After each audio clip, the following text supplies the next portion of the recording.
blood, all the pain,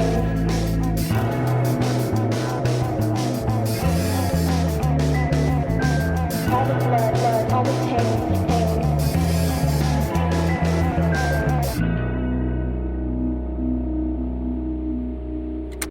Hey, Crime Salad listeners, welcome back to another episode of Crime Salad. I'm Ashley, and with me always is my partner in crime, Ricky. Hey, guys. Hey, so we finally moved into our new house. We have a lake in our backyard. A full lake. And Ricky, how many fish have you caught since we moved in? Well, first day was like 10. It's crazy. And I've been fishing on lunch breaks too, and like catching like 5 in an hour. And I can't even get them away from it. I have to like throw them a sandwich and... I can catch my own food. Fish fillet. But like, I guess like the lake, I don't know if any of you guys fish, but probably not. No, I don't really either. Ricky makes fun of me because I fish with chicken nuggets sometimes. I mean, I guess. But hey, you never know. But yeah, we're really liking our place so far. It needs some work, but it's fun to kind of like work on these projects over time. So I think we'll make it how we would like. And things are starting to come along. We do have 2 patrons to shout out. We have Destiny and Lisa. Thank you guys so much for your support. We really appreciate it. Yeah, thanks, guys. And also, we've gotten like a ton of reviews. I made a post on Instagram talking about this, but something like 40 plus reviews. And it's amazing. Almost all of them were like 5 stars. So wow. That's crazy. Thank you guys. It really helps us out and we really, really, really appreciate it. Well, let's jump into this week's episode. Everyone has a crazy party story, but I bet that anyone who attended Tyler Hadley's house party in Port St. Lucie, Florida on the night of July 16th, 2011 can give you a run for your money. When Tyler posted on Facebook that he was having a party, over 100 people came to his parents' house to drink, do drugs, and party. What they didn't know was that only hours before, Tyler had brutally murdered his parents. With their bodies hidden in the master bedroom, kids unknowingly partied in the bloody crime scene. Born December 12, 1993, Tyler Hadley had spent his whole life in Port St. Lucie, Florida. Port St. Lucie, Florida is located in southern Florida near the Atlantic Ocean, a bit over 100 miles directly north of Miami. The town was originally built and marketed as a luxurious place for people to come and retire. But half built on a swampland, some areas remained overgrown and wild, never becoming fully residential or developed. In 2006, Port St. Lucie was the fastest growing city in America, with a population approaching 250,000. It was where the Mets would spend their spring training and had a reputation for being a hub for marijuana dealers. Tyler was the youngest son of Mary Jo and Blake Hadley. Mary Jo and Blake had spent many years living in Fort Lauderdale, but had decided to raise their family in St. Lucie due to its proximity to Blake's parents who lived in Stuart, a neighboring town. Blake Hadley worked for 30 years at the St. Lucie nuclear power plant as a water engineer, while Mary Jo was an elementary school teacher. She had worked for 24 years at St. Lucie County Elementary, teaching many of her son's peers before transferring to Village Green Environmental Studies School. Tyler had one older brother, Ryan. The Hadleys lived on Granger Street, which, like many streets in Port St. Lucie, was spelled wrong. Outside of swimming in the pool or playing basketball in the front yard, Tyler, like most kids in Port St. Lucie, complained that there was nothing to do and nowhere to go. Kids often caused trouble. They broke into seemingly abandoned houses, stole, and more than once. Kids rode their skateboards through stores, knocking things off shelves. Tyler's family knew him as a loving but withdrawn boy. He kept quietly to himself, silently suffering from anxiety, depression, low self-esteem, and bulimia. Tyler tried to find different hobbies and activities to keep him busy, like learning to play the drums or participating on various sports teams. But he always quit after a short time, saying that he just wasn't good enough to keep up with his peers. Concerned for her son's health and well-being, Mary Jo, who suffered from depression herself, started working with various doctors to help find a medication that could work for Tyler. But nothing seemed to stick, and Tyler's behavior grew more out of control. By the time he was a teenager, he was vandalizing public bathrooms, started small fires, and breaking things in people's yards. Tyler turned to self-medicating to deal with his anxiety, depression, and mental health. He started drinking when he was 12 and smoking pot by 15. And by the time he was in high school, he would frequently take ecstasy and hallucinogens. And though he was still a quiet kid, he became a bit more erratic around his peers, laughing suddenly or becoming angry. Like many parents, Blake and Mary Jo Hadley tried their best to help Tyler, but only knew a bit about his changing behavior and substance abuse. Growing up, Tyler had become close with his parents. He would stay up late, waiting for his dad to get home from work so that they could play basketball in the driveway for hours. He would swim and laugh in the pool with his older brother and mom during the summers. From the outside, the Hadleys seemed like a happy family. Tyler didn't agree. From a young age, he found himself fighting with his parents, particularly his mom. After one particularly bad fight, 10-year-old Tyler ran down the street to his friend Mark's house. Angrily, he told Mark that he was going to kill his parents. Mark calmed Tyler down, saying that all parents upset their kids, and the fight blew over. When Tyler began attending Port St. Lucie High School, Tyler's behavior worsened. His group of friends were known as the quote-unquote bad kids of the school. In the spring of 2011, they covered a couch in gasoline and lit it on fire in the River Park Wildlife Preserve. Luckily, the fire was able to be put out before it caused too much damage, and Tyler and his friends were lit off without a warning. Around the same time, Tyler was arrested for aggravated battery after he started a violent fight at his friend's house. He was given a week of jail time and 2 weeks of house arrest. Tyler shared with a friend that he felt bad about this incident because his mom was disappointed in him, crying over what happened. Mary Jo and Blake cared deeply for their son, but struggled to find a way to best help him. In June of 2011, when Tyler was 17, he got drunk at a party and urinated on a friend's bed. When he came home so intoxicated that night, his mother didn't know what else to do. She had him check into the New Horizons, a mental health clinic, hoping that the required counseling would help Tyler return to the happy, drug-free boy she knew. Mary Jo was able to check Tyler into the clinic under the Baker Act, a Florida law that allows a parent or a loved one to provide emergency mental health services and temporary detention to people who are unable to consent during their mental illness. Mary Jo wasn't worried that Tyler wouldn't hurt her, only that he might hurt himself. Tyler had previously had counseling for his depression and an eating disorder. By the time that his emergency hold in the clinic was lifted, Mary Jo was hopeful that her son was back to his old self. She shared with her close friends that she believed he was over the hurdle. Mary Jo Hadley had no idea what her youngest son was telling his friends only weeks later. By 11 p.m., Tyler's party was finally starting to get underway. When he answered the door for the first guest, he was wearing a long black shirt, Dickies, and black Nike Air Force high-top sneakers, and it was immediately evident that he was high on ecstasy. Tyler's only condition for his guest was that he didn't want anyone smoking inside. But after upwards of 60 kids started showing up, he stopped caring about that too. As more and more young people showed up at Tyler's party, things grew rowdier and rowdier. Teens were playing beer pong in the dining room, drinking in the living room, digging through the kitchen cabinets, bottles were being thrown, cigarettes were being put out on the walls, rugs, or whatever surface was nearby.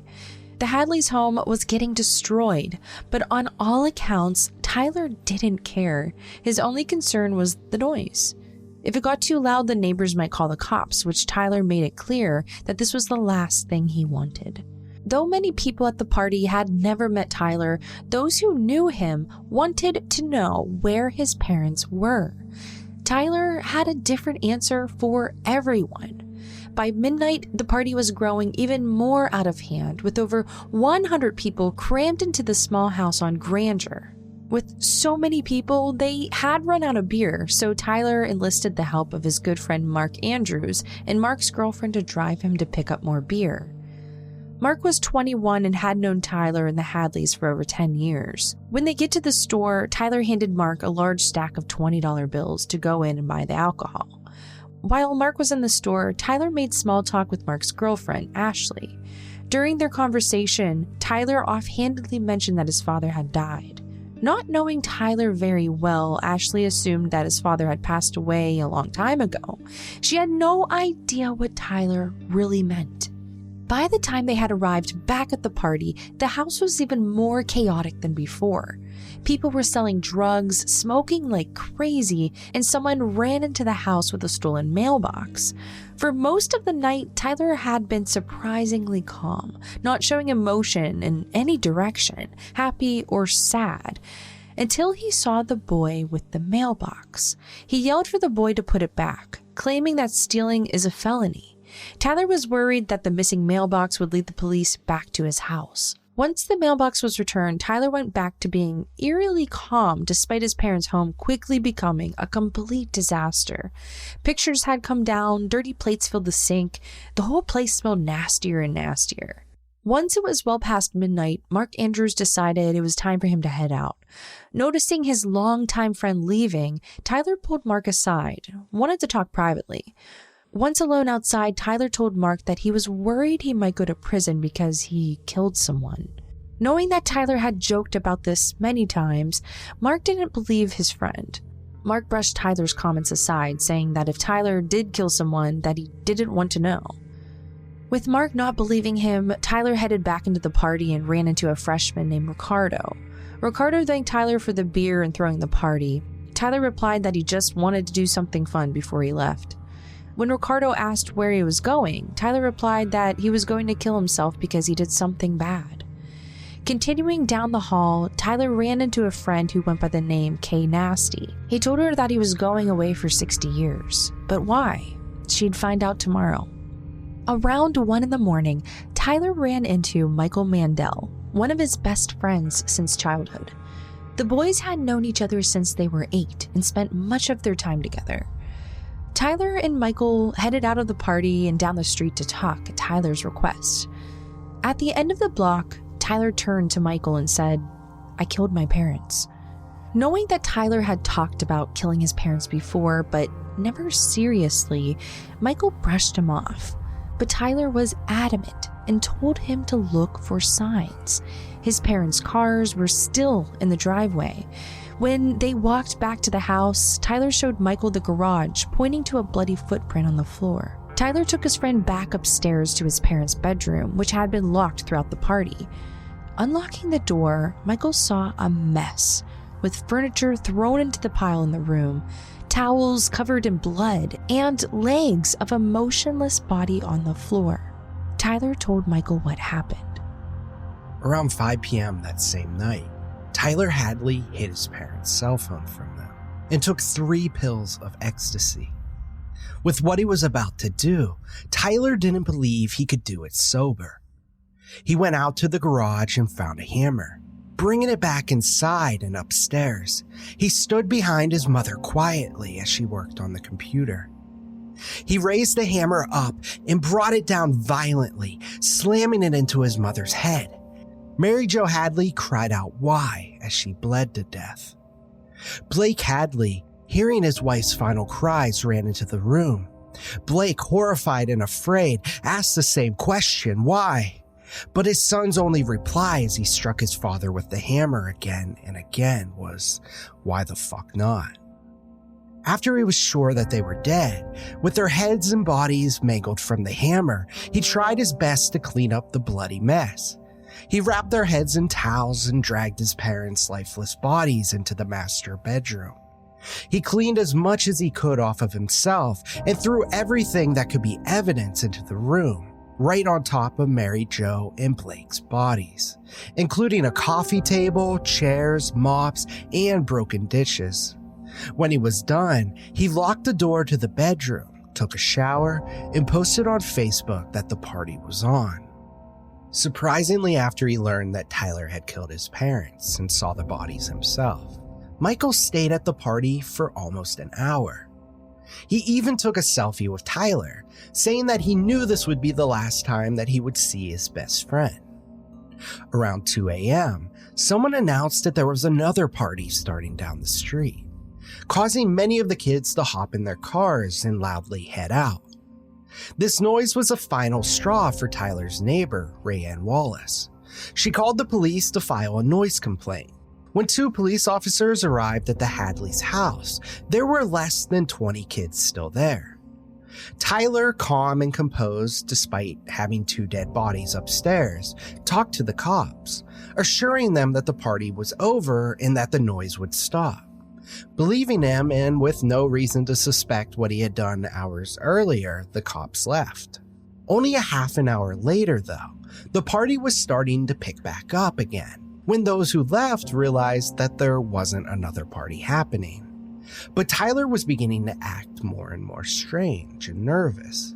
He was checking the windows, closing the blinds, pacing, and turned off the lights to avoid attracting any attention from cars driving by outside. Just before 5 a.m., Tyler posted on Facebook one last time. "Party at my house again, hit me up." But police had already been dispatched to Tyler's house. Michael Mandel, Tyler's best friend, had called in and shared everything that Tyler had told him and what he had seen. When officers arrived, they looked through the windows to see Tyler pacing erratically, looking very disturbed. When they finally rang the doorbell, it took a minute for Tyler to answer. When he did, he held one hand behind his back, causing officers to draw their weapons, believing that he could be armed. They ordered him to the ground and handcuffed him. As they led him out to the cars, Tyler said that he knew he was going to jail. When they began to go inside the house, Tyler became more agitated, yelling at them not to go inside, but they did anyway.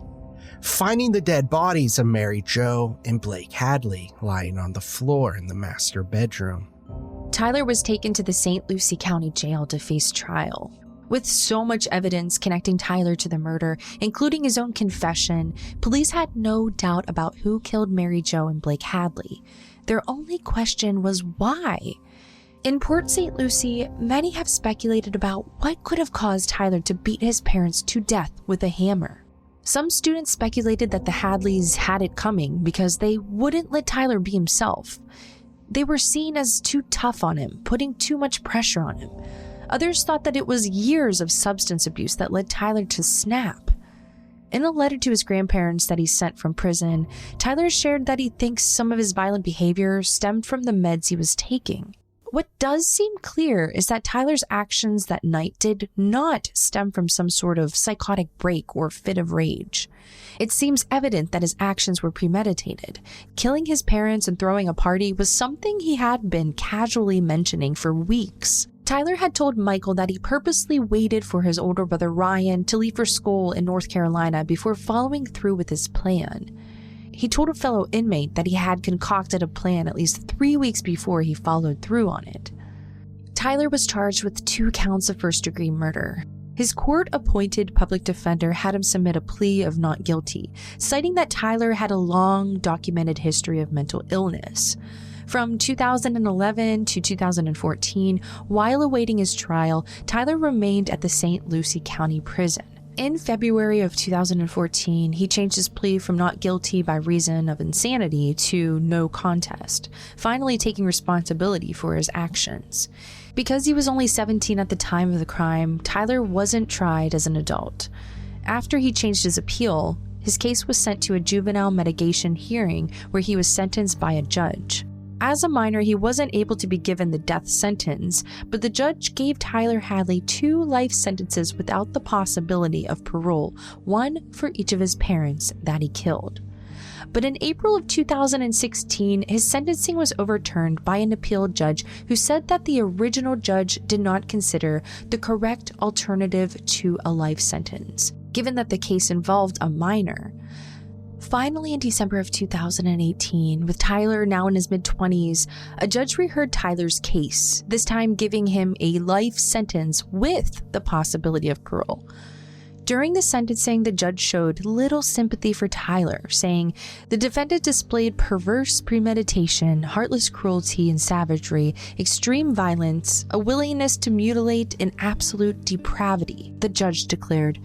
Considering the victims were blood relatives and were killed up close and personally with a handheld tool, it's obvious the defendant was fueled by a long, simmering, passionate hatred towards those who loved him the most. For the Hadley family, outside of Tyler, Mary Jo and Blake's siblings, and Ryan, their eldest child, the reoccurring trials only reopened an unimaginable wound. Having to attend so many hearings and trials left them feeling like they were attending a funeral again and again. Now with the new sentencing in place, it seems as if they will finally see some closure. In the years since Tyler threw his now infamous party, the house has been reclaimed by the bank and demolished.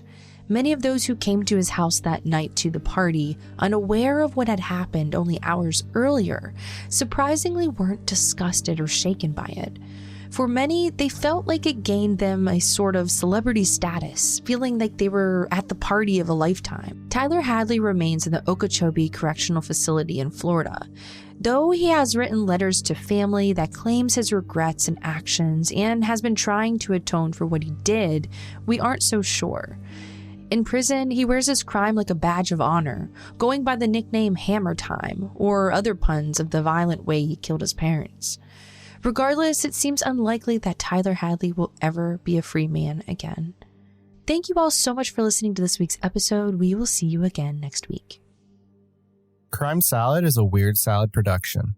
Are you kidding me? That was perfect.